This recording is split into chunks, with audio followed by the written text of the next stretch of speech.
Ya, jadi yang kita pelajari minggu lalu itu adalah terkait dengan ciri-ciri ya, PTK itu sendiri seperti apa. Nah, sekarang kita masuk di perbedaan sebenarnya. Jadi di dalam penelitian sebenarnya pada umumnya itu banyak perbedaan ya. Khususnya di dalam pendidikan, sebenarnya secara khusus itu ya penelitian pendidikan itu yang memang dikenal itu ada dua yang memang sampai hari ini yang memang dikenal itu. Kalau untuk guru yang umum itu adalah PTK. Biasanya digunakan di S1 dan para guru-guru.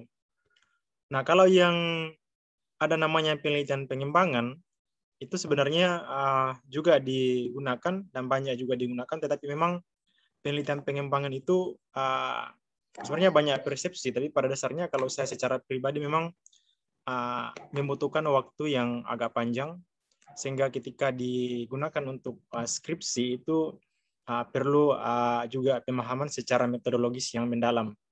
Jadi kita bisa mengembangkan sebuah model atau dan lain-lainnya dalam pembelajaran, tetapi perlu juga memahami apa sih sebenarnya yang perlu dikembangkan.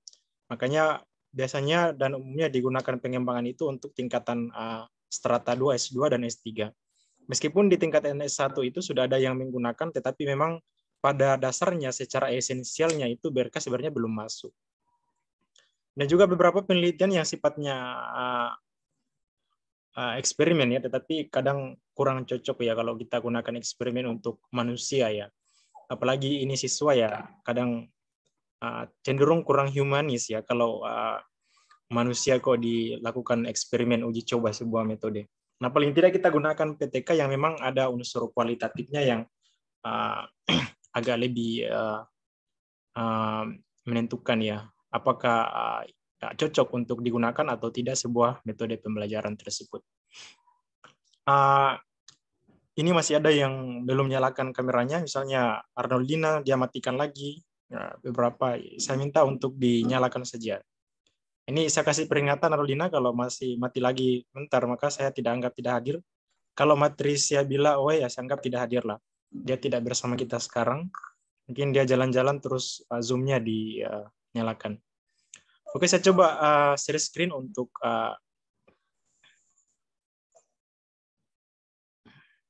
kalau saya yang nyalakan, matikan kamera, itu karena saya harus share screen ya. Bandwidth-nya tidak kuat kalau saya harus nyalakan kamera terus share screen. Sudah jelas nggak kelihatan? Bisa dibaca?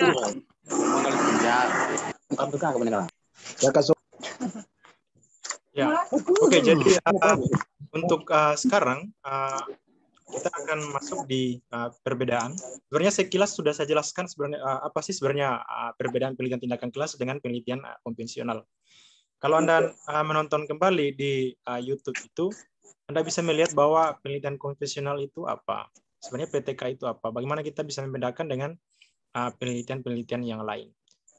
Sahabat Kasim bisa di-unmute dulu supaya tidak bunyi krisik-krisik. Oke, jadi mengapa kita harus membedakan PTK dengan penelitian-penelitian lain? Karena nanti ketika kita melakukan sebuah penelitian, sangat penting untuk memiliki sebuah ciri khusus ya, sebagai pembeda.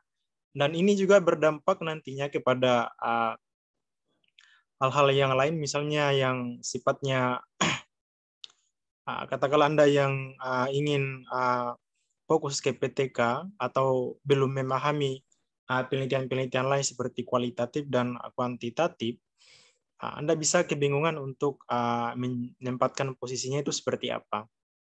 Tetapi nanti pada dasarnya di metodologis, saya secara pribadi merasa bahwa PTK itu sangat tepat kalau kita gunakan dua analisis, yaitu analisis kualitatif dan kuantitatif. Nah, itu dalam analisisnya, tetapi secara metodologisnya tetap dia PTK. Hanya saja di dalam aliran penelitiannya memang beberapa pakar dari luar negeri. Memang kalau kita cari kebanyakan orang kualitatif ya kalau di PTK, analisisnya kualitatif. Tetapi kalau di Indonesia, misalnya dosen saya dulu di UNY, di Universitas Negeri Yogyakarta itu seperti Prof. Suarsimin dan ada juga Sugiono, itu kalau di buku PTK-nya itu memang agak lebih cenderung ke PTK di kuantitatif. Mereka alirannya lebih positifis ya. Jadi memang di Indonesia ya memang orang-orang lebih senang dengan kuantitatif.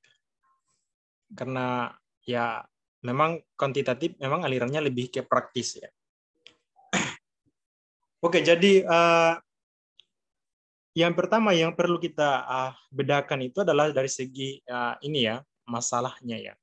Kalau Anda bisa bandingkan antara konvensional ini artinya penelitian-penelitian lainnya, bisa penelitian kualitatif murni, kuantitatif, dan beberapa jenis penelitian lainnya selain dari penelitian tindakan kelas. Nah, Anda bisa lihat di sini bahwa penelitian tindakan kelas dari segi masalah itu, ini aspeknya adalah masalah bahwa masalah dirasakan dan dihadapi peneliti dalam melaksanakan tugas pekerjaan. Ini dari peneliti ya. Jadi kalau dalam PTK ya ciri khasnya ya dari peneliti sendiri yang merasakannya. Kemudian kalau penelitian yang lainnya itu masalah dari hasil pengamatan itu berasal dari pihak lain atau sponsor. Misalnya kalau Anda meneliti sebuah kasus misalnya, atau ada masalah di sekolah ya, katakanlah tetap penelitian di lingkungan sekolah, tetapi kita membedakan antara penelitian PTK dengan penelitian yang ada di sekolah lainnya. Maksudnya di penelitian-penelitian PTK dengan penelitian-penelitian lainnya. Nah, Anda bisa melihat bahwa kalau seumpama saya ingin penelitian kualitatif ya, katakanlah Anda mencari pengaruh media online atau pembelajaran secara daring terhadap hasil belajar siswa. Itu kan lebih cenderung ke kuantitatif. Nah, yang seperti itu bisa diperoleh dari orang lain, bisa didasarkan pada orang lain. Jadi tidak perlu peneliti yang memang berinteraksi secara langsung. Tetapi kalau di PTK, karena namanya saja PTK, penelitian tindakan kelas, jadi kata kuncinya itu ada di tindakan ya.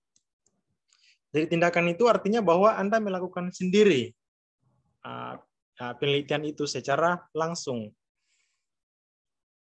Anda harus ngajar. Jadi kalau tidak ngajar, maka tidak bisa dinilai sebuah PTK itu. Kalau hanya melakukan wawancara, bagaimana hasil belajarnya, bagaimana proses belajarnya, maka itu juga agak sulit kalau didasarkan pada PTK dan bahkan tidak bisa dikatakan sebagai PTK.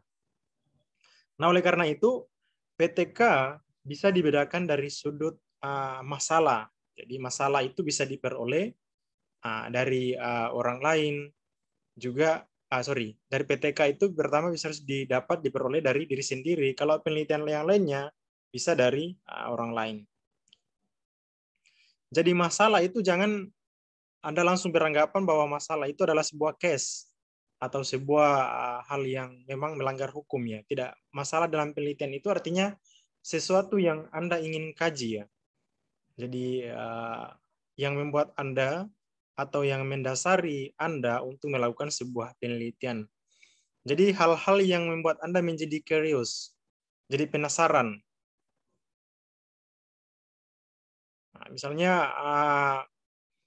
kan sekarang mungkin semuanya penasaran dengan siapa ya, Veronica ya. Veronica kan Anda belum pernah lihat sebelumnya ya. Veronica pun juga begitu, penasaran dengan suasana di Kupang itu seperti apa. Jadi bukan berarti hal yang membuat Anda penasaran atau ingin Anda cari itu sesuatu yang tidak baik. Tetapi sesuatu yang mungkin membuat Anda untuk mendasari kenapa harus melakukan sebuah penelitian. Tetapi karena sudah menjadi sudah menjadi sebuah lazim atau sebuah yang kata yang sudah disebutkan di sebuah penelitian sehingga itu mendapatkan legitimasi di Indonesia dikatakan sebagai masalah penelitian. Tapi kalau Anda cari nanti buku-buku yang berbahasa bahasa Inggris, maka Anda tidak akan menemukan kata yang namanya masalah penelitian atau problem research atau research problem. Kenapa? Karena kalau di dalam bahasa Inggris justru namanya pertanyaan penelitian. Abdullah Hamid kalau tidak. Oke, jadi tetap Anda harus berdasarkan pada apa? Tetap kita mengatakan sebagai sebuah masalah, meskipun masalah yang selama ini kita pahami itu adalah berbau negatif, tapi tidak seperti itu. Nah, bisa juga sebenarnya masalah-masalah yang ingin dikaji itu didasarkan pada penelitian sebelumnya. Tetapi tentu nanti harus memang didasarkan pada seorang peneliti tadi. Jadi apakah kemungkinan Anda bisa melakukan PTK itu atau tidak? Siapa tahu masalah yang Anda peroleh itu ada di sebuah sekolah yang kemungkinan sulit untuk Anda jangkau. Ya, Anda itu malah menjadi persoalan pribadi, bukan lagi masalah, tapi sudah menjadi sebuah persoalan ya. Karena Anda tidak bisa melakukan penelitian, ya itu butuh biaya lagi. Jadi silakan dicari sebuah masalah yang menjadi sebuah dasar untuk yang mendasari nanti atau sesuatu yang ingin Anda jawab di dalam sebuah penelitian Anda. Nah, makanya tadi saya sambung lagi bahwa makanya di luar negeri itu, di negara-negara Eropa, Amerika, dan dalam bahasa Inggrisnya lah, dalam standar internasional, itu bukan masalah namanya, tetapi namanya pertanyaan penelitian. Jadi pertanyaan penelitian dan rumusan masalah itu sama. Jadi masalah dan pertanyaan penelitian itu sama. Karena nanti sama-sama berbentuk tanda tanya, sesuatu yang ingin dijawab. Jadi meskipun namanya rumusan masalah, tetapi nanti bentuknya tanda tanya, kalimat tanya. Makanya agak membingungkan kalau di Indonesia sebenarnya kalau kita mengikuti standar penelitian Indonesia. Tetapi kalau di luar negeri ya jelas. Jadi pertanyaan penelitian tentu ada tanda tanyanya, karena memang itu yang mau dijawab. Nah, pertanyaan penelitian itu atau masalah itu lahir dari sebuah persoalan yang ingin dijawab. Misalnya tadi teman-teman yang dari Kupang itu pasti akan penasaran. Pertanyaan paling dasar itu mungkin sudah muncul bahwa Veronica itu gimana ya? Pasti kan seperti itu. Bagaimana sih yang namanya Veronica? Nah, Veronica pun juga sudah memiliki pertanyaan yang mendasar sebenarnya. Kupang itu seperti apa? Terus orang-orang di Kupang itu seperti apa? Nah, itu sebenarnya sudah menjadi sebuah pertanyaan yang nantinya akan terjawab ketika dilakukan sebuah tindakan. Sama dengan PTK, sama dengan penelitian-penelitian, bahwa itu harus untuk mengetahuinya maka perlu dilakukan sebuah tindakan. Namun kalau di masalah di PTK, itu harus dicari di dalam proses pembelajaran, di dalam kelas. Jadi namanya juga penelitian tindakan kelas. Perlu didasarkan pada hasil belajar siswa. Kira-kira apa yang bermasalah, atau perlu juga dilakukan diskusi dengan guru-guru. Kira-kira di dalam pembelajarannya ini seperti apa sih sebenarnya masalah yang dihadapi oleh siswa, atau masalah yang dihadapi oleh guru. Apakah siswa-siswanya ketika gurunya ngajar itu ngantuk dan lain-lainnya, maka perlu diskusikan dengan gurunya. Kira-kira metode apa yang sudah digunakan. Nah, kalau memang metode itu sudah digunakan, tetapi Anda ingin menggunakan metode itu, bisa saja ada sesuatu yang Anda tambahkan di dalam metode pembelajaran tersebut. Jadi, Anda tidak terbatas pada tahap-tahap atau langkah-langkah yang ada di dalam metode pembelajaran.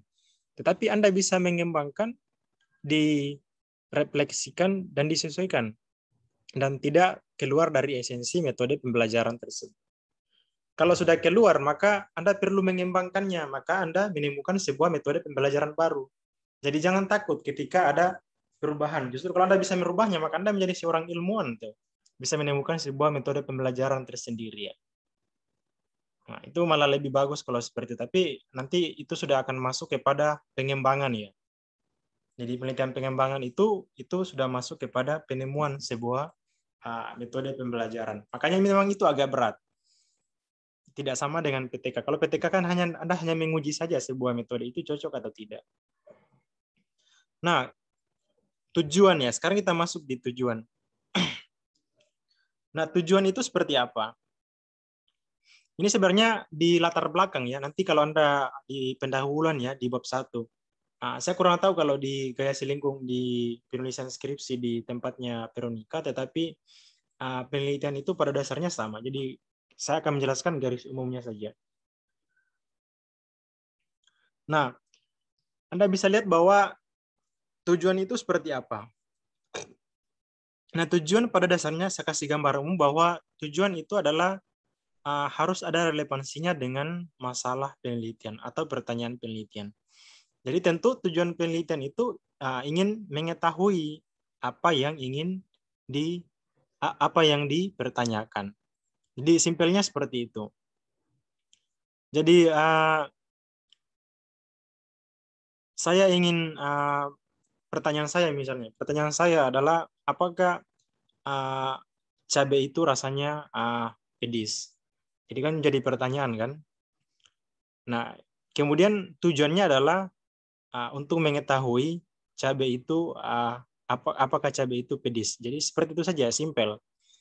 Jadi jangan keluar dari pertanyaan penelitian, nanti pertanyaannya apakah cabai itu pedis. Tujuannya malah ingin mencari tahu beras itu bagaimana warnanya. Jadi harus sesuai. Jadi harus ada relevansi antara masalah dan tujuan. Sehingga untuk melakukan sebuah perbaikan, peningkatan atau perubahan ke arah yang lebih baik. Nah, oleh karena itu di dalam PTK sendiri ya tentu arahnya kepada hal untuk meningkatkan atau melakukan sebuah perubahan di dalam proses pembelajaran. Arahnya ke hal yang lebih baik. Kemudian kalau penelitian yang lain, bagaimana sih kalau penelitian yang lain? Kalau penelitian yang lain itu menguji hipotesis, membuat generalisasi, mencari eksplanasi, menjadi sebuah penjelasan. Nah, PTK sebenarnya juga kan ada hipotesisnya, tetapi hipotesisnya itu agak beda. Jadi agak berbeda dengan penelitian lainnya. Jadi kalau seumpama di penelitian lainnya memang cenderung hanya untuk menguji hipotesis. Kalau di PTK tidak hanya menguji hipotesis, tapi melakukan sebuah peningkatan atau perubahan. Apakah hipotesisnya itu meningkat atau tidak, atau pertanyaan penelitiannya itu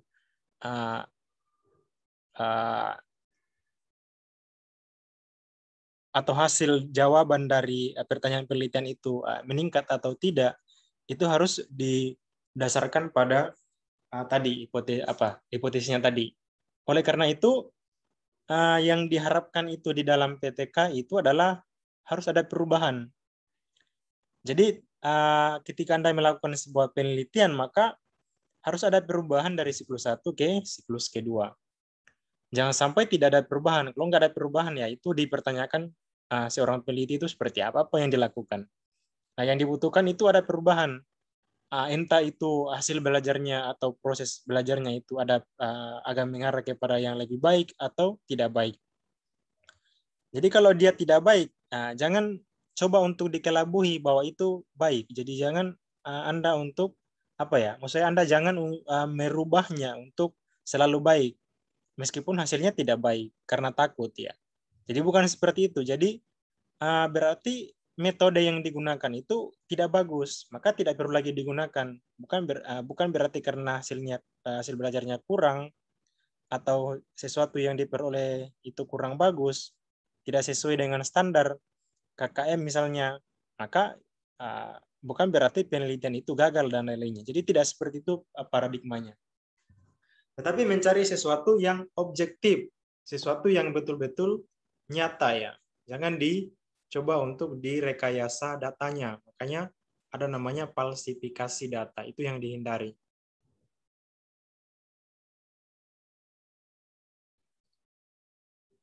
Oke, jadi selanjutnya manfaat dan kegunaan. Jadi penelitian juga kan harus ada manfaatnya dan kegunaannya. Jadi sangat penting Anda untuk mencari tahu apa sih sebenarnya perbedaan untuk menyusun sebuah manfaat penelitian. Kalau dari PTK, itu adalah langsung terlihat dan dapat dinikmati oleh konsumen serta objek penelitian. Jadi kalau PTK itu ya, kalau Anda mengajar nanti di sekolah atau mempraktekkan metode pembelajaran yang Anda gunakan, tentu langsung ada hasilnya. Berarti metode pembelajaran yang Anda terapkan itu sudah langsung bermanfaat kepada siswa. Kenapa? Ada hasilnya. Hasil belajarnya meningkat atau tidak. Kalau meningkat berarti itu bermanfaat. Kemudian kalau penelitian yang lain itu tidak langsung terlihat dan hanya digunakan sebagai saran-saran saja. Nah, jadi lebih cenderung ke normatif kalau penelitian-penelitian yang lainnya. Kalau PTK itu langsung ada dan dinikmati dan juga terbukti bahwa siswa itu sudah mendapatkan hasil penelitian yang objektif dan memang berdampak kepada peningkatan hasil belajar siswa. Jadi ya silakan nanti dipahami kembali. Ya apalagi ketika Anda nanti melakukan PTK, ya itu agak lebih kemungkinan akan membingungkan ketika sudah menyusun. Jadi kalau dalam tahap teori itu biasanya agak-agak mudah, tetapi ketika Anda sudah praktik untuk menyusunnya itu biasa bingung. Ini saya harus mulai dari mana? Apakah sudah sesuai dengan masalah, tujuan, dan manfaat? Apakah juga sesuai dengan latar belakang? Karena latar belakang itu ya tentu harus bisa dijelaskan secara rinci di dalam masalah dan tujuan penelitian serta manfaat. Ini yang penting nanti untuk Anda bisa lakukan ketika sudah menyusun sebuah proposal atau skripsi ya. Nah itu sebenarnya nanti sudah tanggung jawab Anda dengan pembimbingnya. Pembimbingnya mau mengarahkan kemana, jadi Anda tinggal menyesuaikan saja. Nah, ini kita lanjut di slide selanjutnya.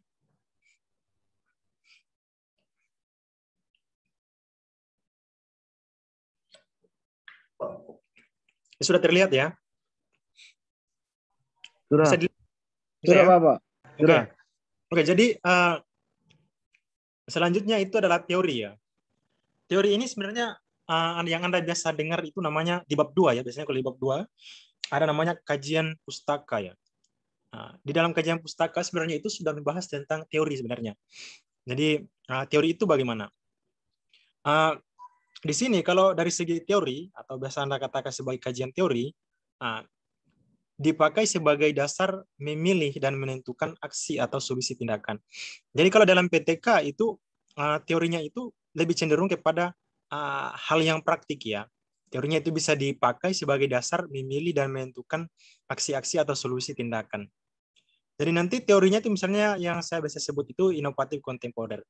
Nanti ada langkah-langkahnya di dalam situ untuk melakukan sebuah tindakan. Nah, teorinya itulah kemudian yang diuraikan di kajian teori di bab 2. Tetapi itu harus perlu disesuaikan kembali dengan penelitian-penelitian sebelumnya. Jangan sampai yang Anda ambil itu di dalam buku, tetapi setelah dilakukan penelitian oleh penelitian-penelitian sebelumnya itu sudah ada perubahan, ada kritis terhadap itu, maka Anda harus perlu menyampaikan itu di dalam kajian teori di bab 2 untuk menuliskan bahwa menurut ini PTK bagus seperti ini. Tetapi di tempat lain yang sudah baru-baru dilakukan oleh si ini, peneliti ini, mengatakan ada ketidaksesuaian dan itu harus perlu diperbaiki dan perbaikannya itu seperti ini. Nah, itu Anda harus perlu jelaskan, maka itulah namanya tinjauan secara kritis. Jadi Anda yang mengarah sebelumnya. Sehingga nanti Anda bisa melakukan yang berbeda. Anda sudah melakukan sesuatu cari itu adalah bisa mendengar namanya keterbaruan berbeda dengan yang sudah dilakukan.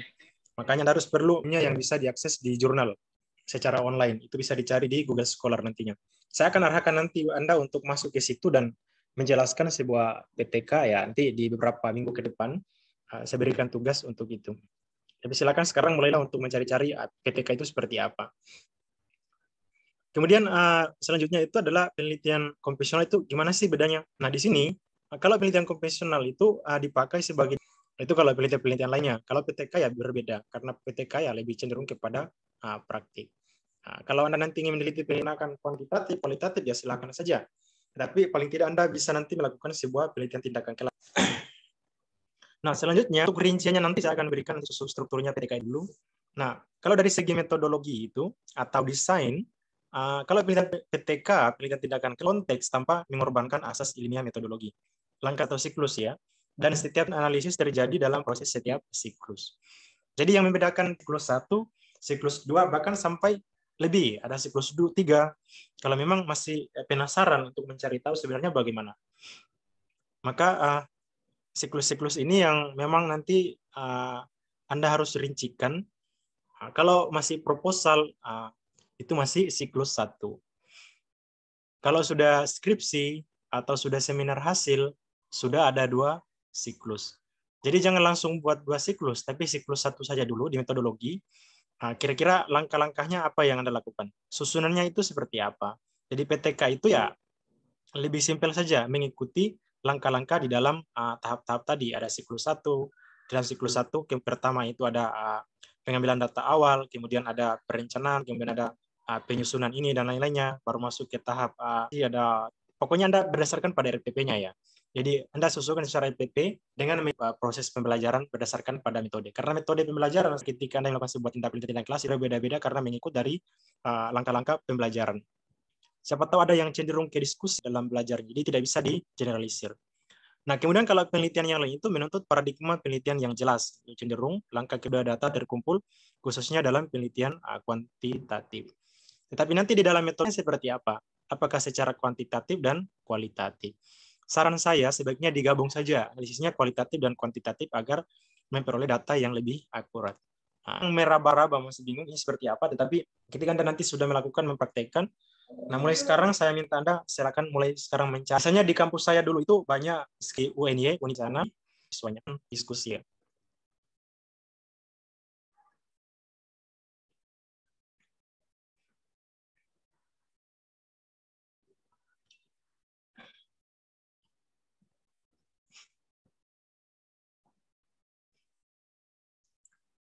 Kalau ada yang ingin bertanya, silakan.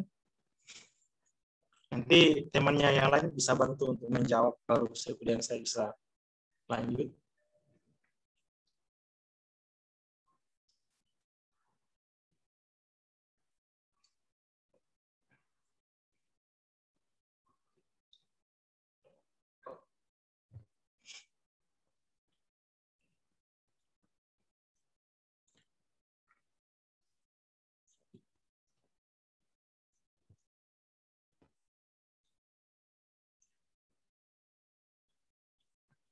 Silakan raise hand jika ada yang ingin bertanya.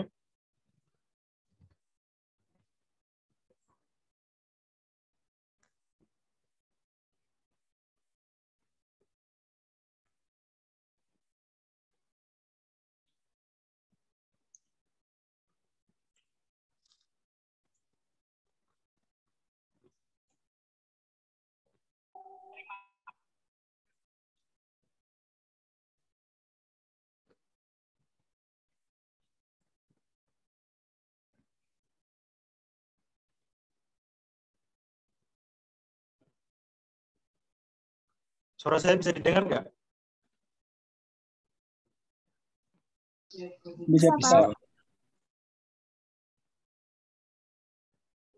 Jaringan Bapak, suara putus-putus.